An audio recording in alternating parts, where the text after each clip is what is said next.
You're listening to Victory Baliwag. We hope that this message encourages you today. Let me invite everyone to stand as we give reverence to the reading of God's Word. So if you have your Bibles with you, open it in Romans chapter 5.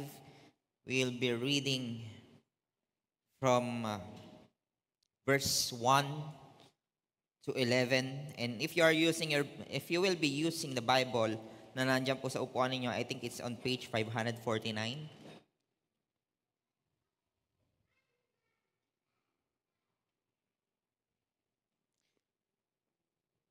Okay, let's read. It says in Romans chapter 5, verse 1 to 11, "Therefore, since we have been justified by faith, we have peace with God through our Lord Jesus Christ.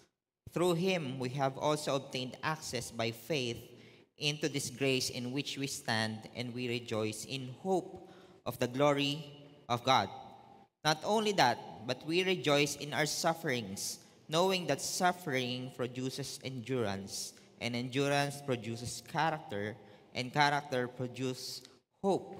And hope does not put us to shame, because God's love has been poured out into our hearts through the Holy Spirit who has been given to us. For while we were still weak, at the right time Christ died for the ungodly. For one will scarcely die for a righteous person, though perhaps for a good person one will dare even to die. But God knows His love for us, in that while we were still sinners, Christ died for us. Since therefore we have now been justified by His blood, much more shall we be saved by Him from the wrath of God. For if, while we were still sinners, we were reconciled to God by the death of His Son, much more, now that we are reconciled, shall we be saved by His life. More than that, we also rejoice in God through our Lord Jesus Christ, through whom we have now received reconciliation." Let's pray. Father God, we thank you for gathering us once again into this place to hear your word, to bask in your presence. We ask of you, Holy Spirit, dwell in us. Give us the right understanding of your word. Give us knowledge and give us the strength to move, not just to know but to move and to understand the formation of hope. We thank you, God. May this time be a worship to you. In Jesus' name we pray. Amen and amen. Sige po, pwede na po tayong maupo, at habang umuupo po kayo, ngitian niyo po yung balak niyong ngitian kanina, pero hindi ngumiti. Yan. So hanggat hindi ngumingiti pabalik, huwag niyo pong tatantanan. So second chance ito, second chance. So magandang gabi po, Merry Christmas sa lahat. Merry Christmas eh. Kasi po yung Hope Has Come, medyo naiwan ako dun eh. So yung Hope Has Come kasi madalas natin kinakanta yun kapag Christmas season. Anyway, malapit na rin naman na. So, ayan, tuloy na natin. Merry Christmas sa ating lahat. So, ayan po. By the way, for those who doesn't know me, I'm John. Isa po ako sa mga pastor nyo dito sa Victory Baliwag, and I am tasked to preach to you here at our 6 p.m. service. And kung bago po kayo dito and you felt like you wanted to know this church more, and ganun din naman po kami. The feeling is mutual. So we invite you to fill up the envelope and to join one of our victory groups. And again, not just to be a crowd, but to be disciples of the one who we are serving. And it is no other than Jesus, period. So, again, we are still in our series called Pag-asa. So, ayan, Tagalog yung title. It is very seldom for us to have a Tagalog na title ng series. Pero hindi natin mapangatawanan ng purong Tagalog eh. So, anyway, every nation kasi tayo. And just for us to know, this is a 5-week series and we are now on our second. Sino dito nandito ka last week? And kung hindi man dito, nasa ibang service, or you have received or nasubaybayan nyo yung series natin mula umpisa. So last week, We talked about the foundation of hope. And through the letter of Romans, and Paul talked about or made an example through the life of Abraham, talking about his transformation. So kapag sinabi natin foundation of hope, it gives us something of the idea of where to start. Kapag sinabi kasing pag-asa, yung word na pag-asa na yan, kailangan alam natin kung saan siya nanggagaling. Para alam natin kung saan siya papunta. So again, when it comes to our prayers and our view and perspective of that word pag-asa, or yung mga kadikit ng pag-asa na yan, may it be prayer for a relationship, a prayer for a person, for a job, for a opportunity or anything else, para malaman natin kung saan siya papunta, we need to know where the foundation is. And hindi naman natin pwedeng ulitin pa yung foundation of hope. So pwede naman sa mga podcast or anything. But again, we get the point. If we wanted, or eto na lang yung tanong, who amongst you wanted that kind of hope? Yung hope na nakatanim dun sa character or starts with the character of God. Ayan, lahat naman tayo, di ba? So, we talked about primarily the character of God, how He is gracious, how powerful He is, and how faithful He is. That should be the start. And again, when we talk about the pag-asa and hope, alam natin yan, it is no other than Jesus. Hindi yun sikreto. And as we talked about that hope, at this second week, we will talk about the formation of it. Yung formation, how paano siya nabubuo. So, if we look at it, that title or that theme, formation, pag tingnan natin yung word na formation, it gives us the idea or somewhat a definition of it. Pwedeng kadikit niya na word is process, yung pang pinagdadaanan. In fact, if titingnan nyo yan sa dictionary, as simple as the definition is, it is the process of being formed. Di ba? Parang nilaro lang. Formation is the process of being formed. And I don't know about you, but ako, nung binabasa ko to, ay naalala ko, I was really, alam mo yung namamangha talaga ako when it comes to the process of being formed. Lalo na nung mga science subject namin. Diba? Naalala nyo yung science subject nyo. Madalas kayo nag-uusap doon of how things are being formed. How planets are being formed, how clouds are being formed, how things are being formed through a process. Naalala ko nga, there's also this word metamorphosis. Sino naaalala nyo yung word na metamorphosis? Lalo na, ang example niya, madalas yung butterfly. Diba, nagsimula sa uod, nagiging cocoon, tapos nagiging butterfly. There's this beauty when it comes to that kind of process. But, you know what? Sa paligid lang natin, marami tayong makikitang process na ganyan. But the problem is, our nature somewhat tells us to cut down those process. Paano natin nasabi na gano'n? Kasi ang hilig natin sa mga instant. Tama ba? Pansit Canton. Sino dito mahilig ka sa Pansit Canton? Ayan. Ang nangyari nga, masyadong definitive yung Pansit Canton natin, yung instant. Bakit? Namulat ako na akala ko, wala talagang totoong Pansit Canton na, alam mo yon, yung niluto talaga.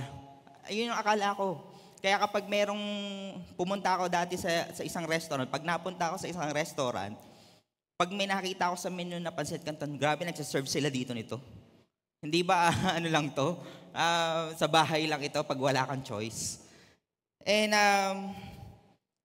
somewhat, we can say na pwede nating sisihin si Coco dito. Kilala niyo si Coco sa Coco Ranch. Bakit? May naka-record ba to? Anyway, tinitingnan ko kasi kayo eh. I think maalala nyo to, yung commercial ng Coco Crunch. Na meron daw nagnakaw ng chocolate. Saan daw galing yung Coco Crunch? May nagnakaw daw ng chocolate, tapos yung chocolate daw, pag sa kanila sa airplano, nalaglag daw sa wheat field. And then poof, it became Coco Crunch. Ano yung may sumasabay eh. So, So kung titingnan nyo yun, grabe si Coco, sinungaling. Di naman galing dun yung Coco Crunch. But if you look at the very core of it, it says something about our human nature when it comes to our approach on process. Gusto nating mag-cut. Mag-cut ng process, mag-cut ng line, mag-cut ng mag-save ng time. Dinadaan pa doon sa word na mag-save ng time. So, if we look at hope, lalo na yung pinag-usapan natin na hope last week, we wanted that. But are we willing to go to that process? Ang maganda nito, wala tong shortcut. Walang instant. Everyone has a journey to follow. So, again, we have a lot of grounds to cover. So let's start with this verse coming from Romans chapter 5. Therefore, since we have been justified by faith. So, iyan yung parang iyan yung statement that tells about last week's preaching. Justified by faith. So, iyan yung hope natin. Na again, God is gracious that we are justified not because of our own works, not because of who we are, but who God is, His character. So, yun yung justified by faith. But today, we are going to talk about that peace with God. So, I hope that by this time, we have a better understanding of that justification by faith. So, ngayon, ang gusto natin is the peace with God. And when we talk about peace, yung peace does not mean the absence of suffering. Kasi narinig naman natin kanina sa word, hindi na natin ito isisikreto. Primarily, we will be talking about suffering. So, peace is not the absence of suffering. Kasi minsan tayo, nahuhuli tayo sa sarili nating sinasabi, na yung perspective natin ng peace is somewhat the absence of suffering itself. Kasi minsan, di ba, pag meron tayong nakakaharap na uncertainty, anxiousness, or problem, suffering, minsan sinasabi natin, matapos lang to. Matatahimik na ako. Tama ba? Matatahimik na yung loob ko, matapos lang to. So, yung pa lang, yung word pa lang na matatahimik, peace na yung ina-explain. But again, it is not the case when it comes to peace that the Bible is talking about. Kasi alam naman natin, there are storms. And if you look at biblical people or the people in the Bible, walang suffering. Diba? Even Jesus himself suffers. And we are going to talk about that later. So, and not just peace, but peace with God through our Lord Jesus Christ. Through Him, we also obtained access by faith. And together with our justification, we gain access by faith. Yung access on how to go to that process of having that hope. Access by faith into this grace in which we stand. And we rejoice in hope. Ito yung pag-asa. Hope of the glory of God. Now, if we look at it, madalas kasi nating sabihin yung word na faith and hope. Diba? Alam nyo ba yung pinagkaiba ng dalawa? So, by faith, ano ba talaga? By hope ba? By faith? And if we look at it, faith talks about trusting God. Tama ba? Hope is about trusting God. Faith talks about this present time, and hope talks about the future. So that is the difference between faith and hope. While holding on to the future hope, we are now in faith to go in this life. Yun yung thin line between hope and faith. So I hope we have a better understanding. And if we mix it all, that faith, that hope, and that peace, we can agree to what G.K. Chesterton says. Ang sabi niya, hope is a happy uncertainty. Again, hope is happy uncertainty. It's the fulfillment that even though there's storm outside, we are in hope that everything will come in Jesus, in what God has already planned. So there's this word rejoice. Para lang mas maintindihan natin yung sa scripture. Kapag sinabing rejoice, that means to boast, not just to be happy. It means to boast, for us to boast on the glory of God. And not just to boast on the glory of God. Ang sabi pa sa Romans chapter 5 verse 3, not only that, may kasama pa. Kasi di ba ang gusto na, solve na tayo dun eh. That we will be rejoiced, we will be fulfilled by the glory of God. But wait, there's more. Parang ano to eh, home TV shopping. But wait, there's more. Not only that, but we rejoice in our sufferings. Ito yung sinasabi natin kanina. That together, when we talked about that suffering, that when we talk about the glory of God, na merong kasamang suffering. So, if we look at it, ang sabi dito, knowing that suffering produces endurance, and endurance produces character, and character produces hope, and hope that not put us to shame. You can see the process. So some of the theologians or some of the preachers would describe this as the stepping stone towards hope. So again, there's a stepping stone towards that hope. The hope that we wanted, the same hope that Abraham has last week. So again, we can say that hope is born of suffering, but not a direct path. Hindi siya diretsong path when it comes to the relation between hope and suffering. So we will be talking about those process, and to start with, the formation of our hope starts with that word, suffering, in this context. So first thought about suffering, unang ideya lang or unang dumadating sa isip natin when we see about suffering or somebody gave us the idea of suffering is that suffering is the undesired result, yung mga bagay na ayaw nating mangyari. Result of one's action. Yun eh. Di ba? Minsan ang sinasabi, ano ba kasing ginawa mo? In the presence of suffering, ano ba kasing ginawa mo? Sabi ko naman sa iyo eh. Di ba? Minsan ganyan yung sinasabi natin. Ayan tuloy. Nangyari tuloy. While we can say that suffering somewhat pwede rin naman siyang consequential, but most of the time, or more often than not, suffering means sometimes na hindi natin alam kung saan nanggagaling. Diba? Minsan ang sinasabi pa natin, teka, hindi ko naman deserve to. Naalala ko lang, narinig ko kasi kanina yung word na deserve. Hindi ko naman deserve to. Nagtrabaho naman ako na maayos. Ginawa ko naman yung dapat kong gawin, pero bakit ganito? Minsan nangyayari yun. Nangyayari ba? Yes, nangyayari.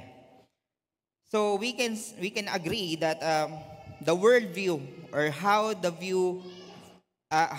world views suffering is generally it encompasses a perspective that views it as a random, akala natin random yung suffering, and an unavoidable part of life.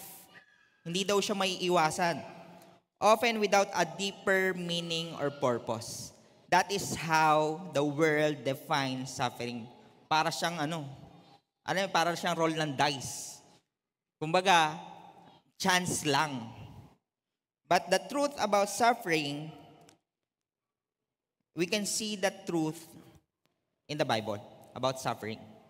So what does the Bible say when it comes to suffering? First, suffering as a consequence of sin. So, we can say that in Romans chapter 8, verse 22, for we know that the whole creation has been groaning together in pains of childbirth until now. That is on Romans, talking about Genesis. So, ibig sabihin, when Genesis 3, when sin entered, so is suffering. So, that's the first truth, but it doesn't stop there. In Genesis 50, chapter 50, verse 20, as for you, you meant evil against me, but God meant it for good. This is Joseph. This is the narrative of Joseph. Now we can say that, okay, may suffering. But when you include God on that suffering, everything turns upside down. Yes, the suffering hindi nawawala, but God uses that suffering for good. So, we can see that in Psalm 34, verse 18. Alam ko maraming verse about this, but some of which are this. It says in Psalm 34, verse 18, the Lord is near to the brokenhearted and saves the crushed in spirit. So, the enemy or the suffering meant it, or the enemy meant it to separate us from God because of that sin. But again, God uses in His sovereignty, uses that suffering for us to get close to Him. Imagine, you are in a phase of trial, tribulation, troubles. Hindi ba napapapray ka? Hindi ba more often than not, yung nagiging entry point mo to seek God more? Hindi na magpapataas ng kamay, but I believe most of us here, the reason why you are here right now is because God has intervened on your troubles. Yun yung rason kung ba't tayo nandito. So, another one. The enemy meant to mark us as exiles. As yung mga pinalayas. But again, if you include God, suffering for Christ is a mark of a true disciple. We can see that in Philippians chapter 1, verse 29. For it has been granted to you for that for the sake of Christ you should not only believe in Him but also suffer for His sake.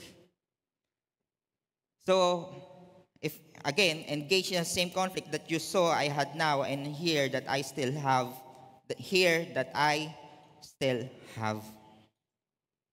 So we cannot choose our suffering. That's reality. Hindi naman tayo pwedeng mamili kung ano yung suffering na makakaharap natin. Minsan tayo ganun, di ba? Parang mas gusto ko na yun na lang kaysa itong hawak ko. Sabi pa nga, di ba? Merong kanya-kanyang battle. But again, Charles Spurgeon said that the same sand that melts the wax hardens the clay. So, pwede natin itong i-localize na tungkol to sa kapag yung kumukulong tubig. Same na kumukulong tubig, pero kapag hinagis mo doon ay patatas at itlog, magkaiba yung nagiging resulta. Yung itlog ay yung nagiging hard-boiled egg, yung patatas lumalambot. So when it comes to same troubles and tribulations and challenges, the question is, what is our response? Ano ba yung response natin when it comes to the presence of suffering? So regardless of what is our response is, the more important question is, how are you facing suffering? Paano mo ba kinakaharap ang sufferings sa buhay natin? I remember this phrase, narinig ko somewhere, nakalimutan ko kanino, pero ang sabi, suffer well. Diba? Hindi na lang eat well, rest well, suffer well na. Because suffer well equates the peace with God. Kasi if in this life, since we are all sinners, we are affected by sin, we are all going to suffer in one way or another. Mamimili ka lang, it's with God or without God.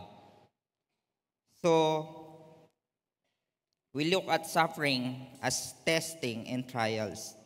So we can say, in the face of suffering, the hands that allow the trial are the same hands that hold us through. It is God. The same challenges that allowed everything in your life It's the same God that will hold you on that situation. So that's suffering. What about endurance? So when we talk about endurance, endurance is choosing how suffering will form us. It is the time of us to choose. So, pag endurance kasi naaalala ko yung mga triathlon. Sino dito nag-triathlon ka? Wala, parang wala. Anyway, triathlon, kain, tulog, gala. Yun yung triathlon, di ba? Hindi, yung triathlon, yun yung swimming, biking, running.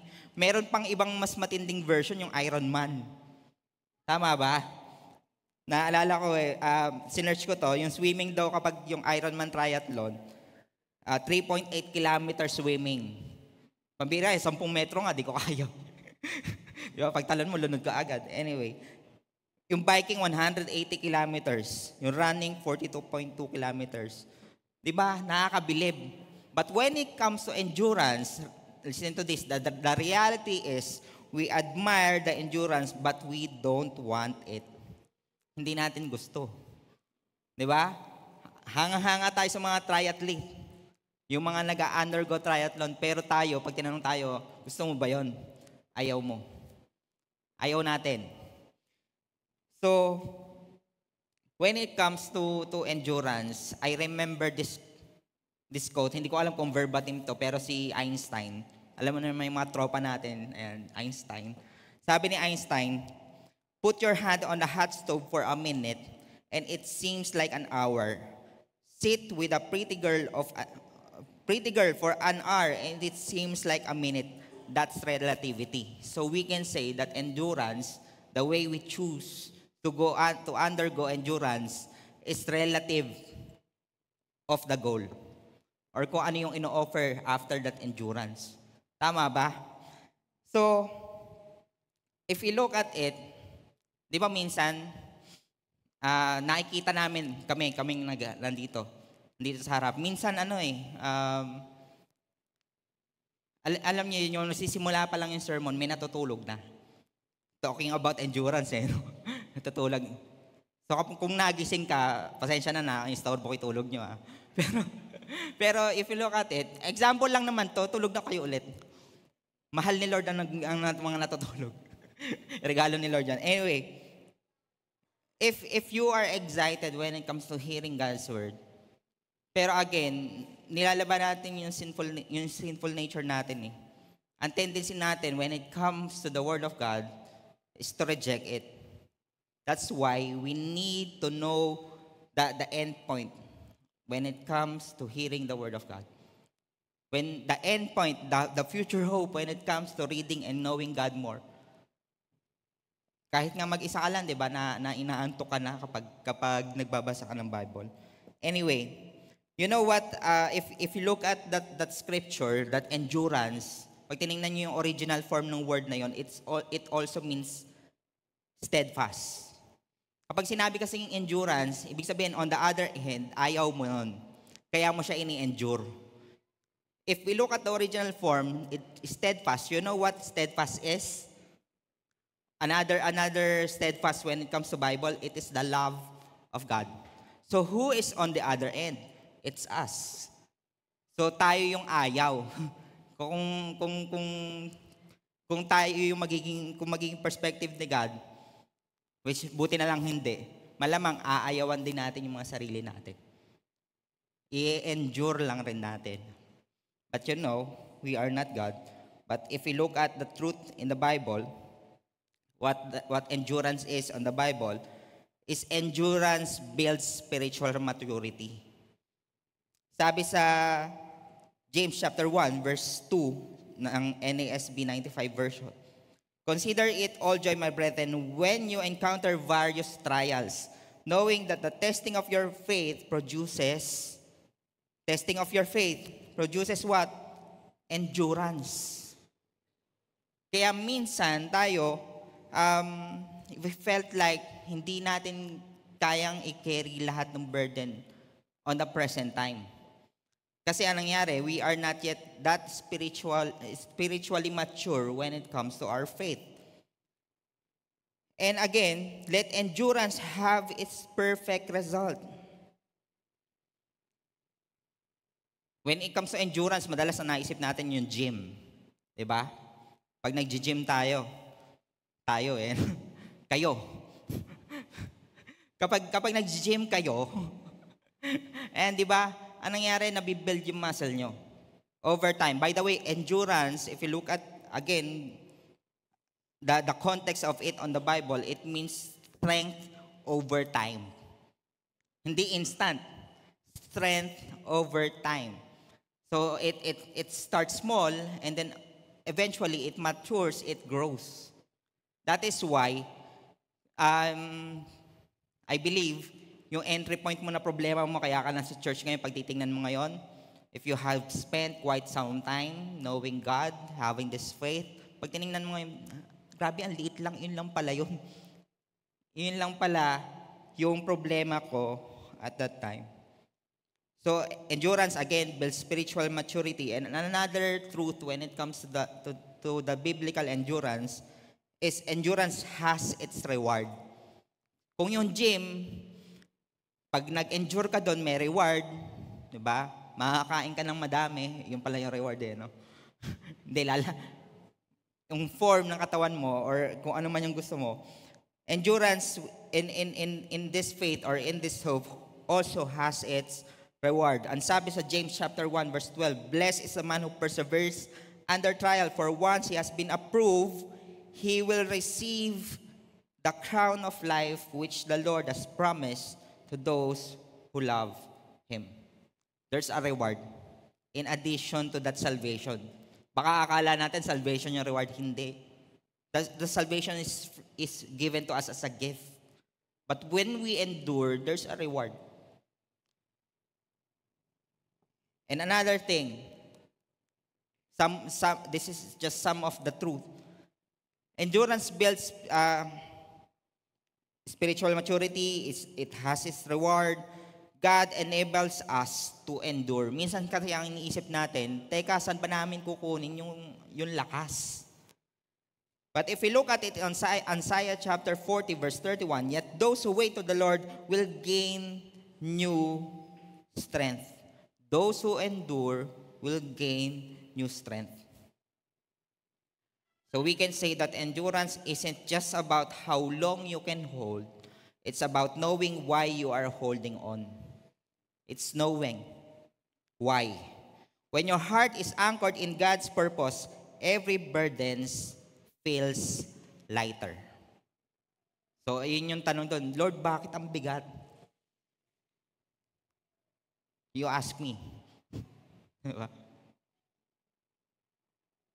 Now, if we look at it,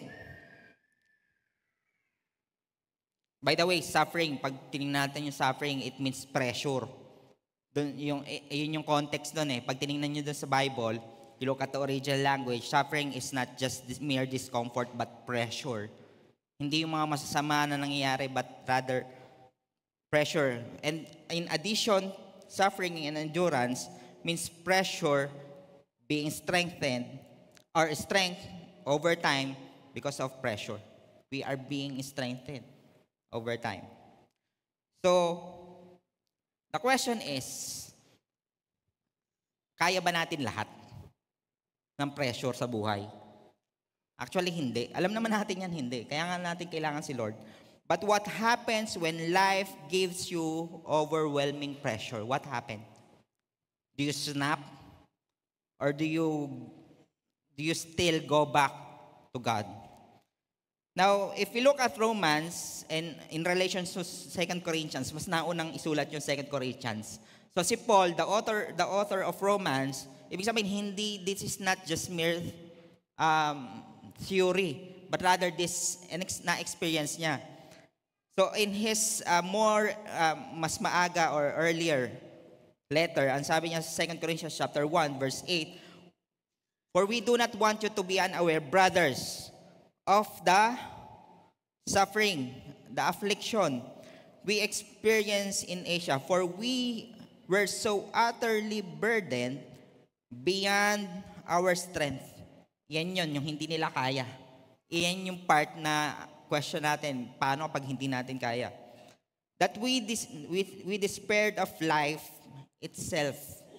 Indeed, we felt like we had received the sentence of death. Sino dito nagpapa-APE ka? APE. Hindi kayo nagpapa-APE? Annual physical exam. Papa-check up. One way or another. Pupunta ang doktor. Napapanood nyo sa Netflix. wala talaga eh. Anyway, our hope whenever we open the result of our APE is for us not to find anything wrong with ourselves. Tama ba? Yun yung hope natin eh. Pagbukas natin ng APE, you will be declared healthy. But some of us experience that when we open that, you have something. Diba? The worst, pwedeng cancer. Or what? Some of us agree na we na-experience natin then what will happen? Somewhat it explains that. What if it's a death sentence? So, ang sabi dito, but that was to make us rely on ourselves, not rely on ourselves. Yan yun eh. So, when that sentence comes, we don't rely on ourselves, but on God who raises the dead. So, in the presence of an overwhelming pressure, we rely on God. Kahit na kaya naman natin, we rely still to God. Yun dapat yung response. So I plead to everyone. If you felt like you're going to snap, minsan nga, di ba, nasabi mo na, ayoko, Lord, uuwi na lang ako ng langit. Di ba, masarap dun eh. But if you come to a realization, minsan, yung scars mo sa buhay can be an encouragement to other people. It becomes a testimony. Your sufferings becomes a testimony. That's why you rejoice in suffering. Yun yung point doon. So, again, when you are facing an overwhelming pressure, go back to God. And lastly, character. That endurance produces character. So, in this day and age, when more than character, uso pa ba ang character? Character formation, di ko alam. But in this day and age, that parang mas importante pa ang reputasyon kaysa sa character, I hope that we choose to build our characters. Bakit? Character is who you are. Reputation is how people perceive of you. Yung tingin lang nila sa'yo. And the world, yung mundo, minsan, they pay for reputation. Tama ba? Kaya hindi na rin namin masisisi yung ibang tao. Because, tingnan nyo na lang yung mga vlogs, yung mga vlogger, di ba? Yung mga nagba-viral, you tell me, may mga ganyan pa, di ba? Because of their reputation, they are being paid. But, again, that's only temporary. What's important is character. Kasi ang sabi ni Lord doon sa 1 Samuel chapter 16, verse 7, the Lord sees not as man sees. Man looks on the outward appearance, but the Lord looks at the heart. It's character. Character is what is more important. Character is the result of enduring suffering. You cannot build character out of nothing. Si God lang nakakagawa nun. But tayo, if we wanted, minsan nagtataka tayo, no, bakit kaya sila ganun yung character nila? Well, if you will just look at their testimonies, maybe you will know. And when we talk about character, again, the goal of this life is not to be good. It's to be Christ-like. To be like God, to be like Jesus. Now, if we look at character, ito application, very quick. practical application in the face of trials and suffering. Be like Job. Si Job, pag tinignan niyo yun sa book of Job, di ba?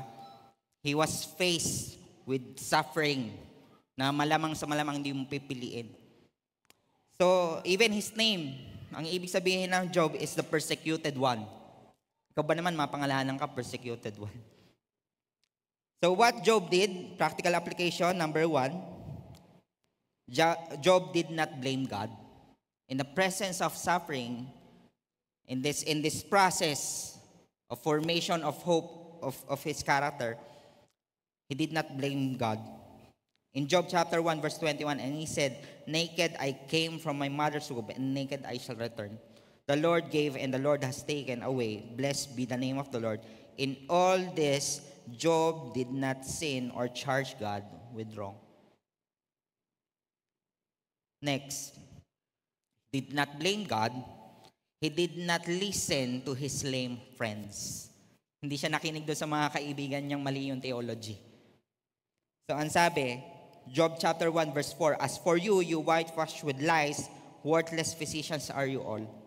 O that you will keep silent, and it will be your wisdom." Kasi ang sabi ng mga kaibigan ni Job, naku, may kasalanan ka kasi magsisi ka na. It's works.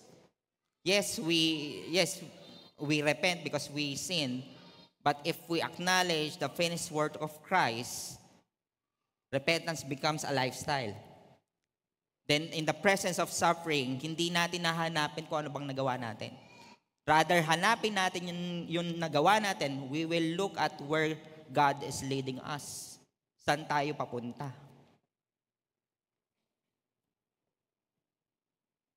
Third application.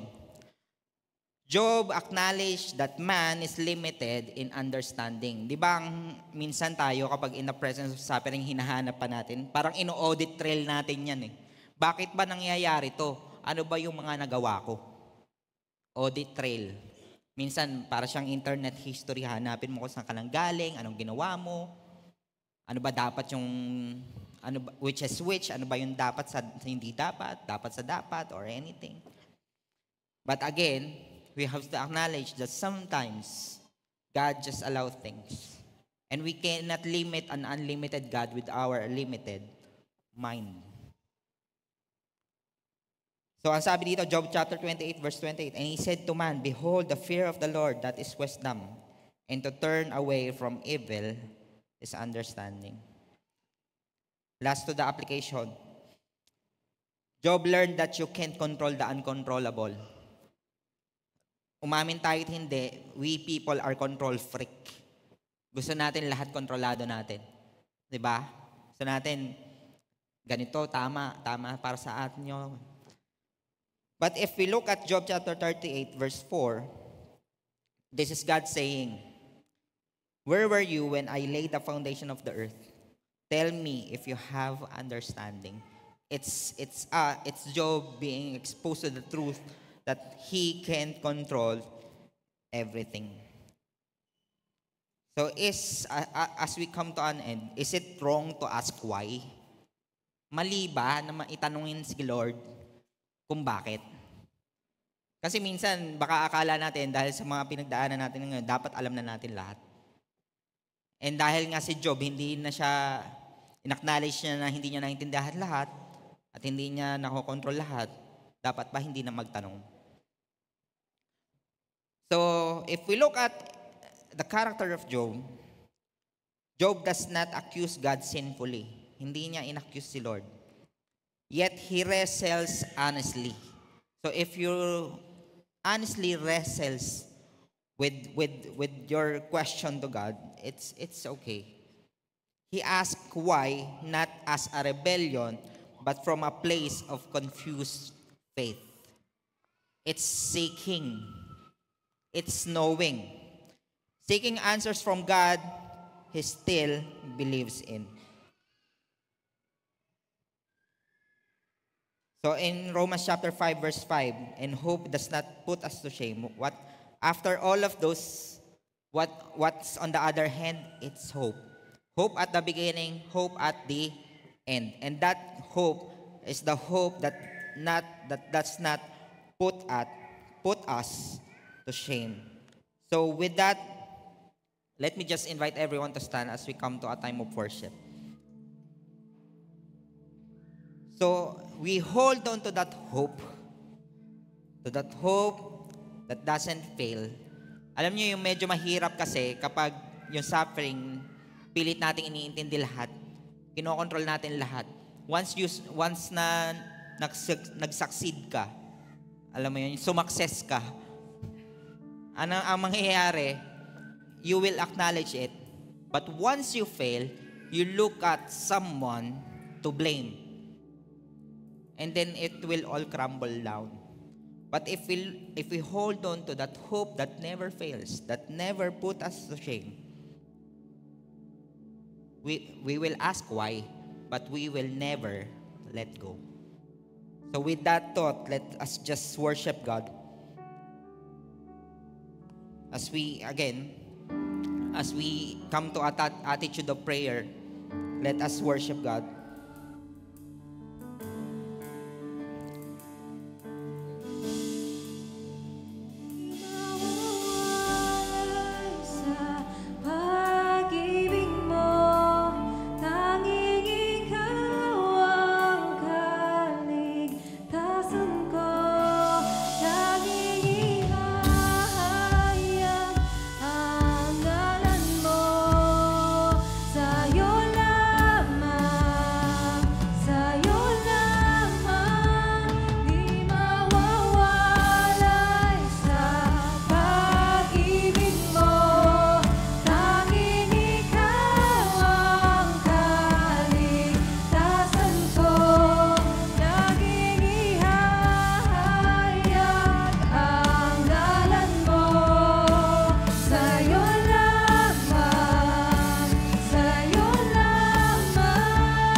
Now, if we look closely doon sa kanta, ang sabi doon, Jesus, ako ay yung natagpuan. It's expressed as how God, minsan kasi tayo, di ba, we seek for God. But the reality is God seeks us. But another reality is, when God has found us, do you think lovable tayo? You think likable tayo? But sometimes we act like it. But if you look at the verse from chapter 5, 6 to 11, you see how God has found us. He found us weak and ungodly. He found us sinners. He found us enemies. But if you look at on verse 11, ang sabi doon, more than that, more than all of those things, we also rejoice in God through our Lord Jesus Christ, through whom we have now received reconciliation. See the transformation, see the metamorphosis from weak, ungodly, sinners, enemies, to sons and daughters of God. Now the question is, the reconciliation is sure. We have it's a gift. All we have to do is go through that formation. The question is, are you willing? Do you still choose to undergo that process? So I'll leave you with that, with the answer. Kayo na yung bahala. Kayo na yung bahala mag-usap ni Lord. So with that, let's all raise up our hands to the heaven as we pray. Father, we thank you for we can start with hope because it's a gift. We are justified by faith. Now at this time, that there are a lot of questions. Bakit ba nangyayari? Ano bang gagawin? Saan ba nanggaling? In all of these things, we can hold on to that future hope. We can hold on to you, O God, because you never change. Because how you see us, because how the world see us, hindi naman ganun mo kami nakikita. You see us in the lens of Father. We are sons and daughters. And Lord, we pray that in the presence of suffering, in those trials, in those trouble, in those tribulations, we will never snap. We will never let go of you, our God. Thank you, God, for you have seek us first. May everyone be blessed. May everyone have this peace that surpasses all understanding. May God lift His countenance to us. We thank you, God. We lift up our lives to you. In Jesus' name we pray. Amen and amen. Maraming salamat po. The service has ended. You are now sent out to honor God and make disciples. Thank you for listening to Victory Baliwag Podcast. Follow us at Victory Baliwag on Facebook and YouTube for more details as we honor God and make disciples.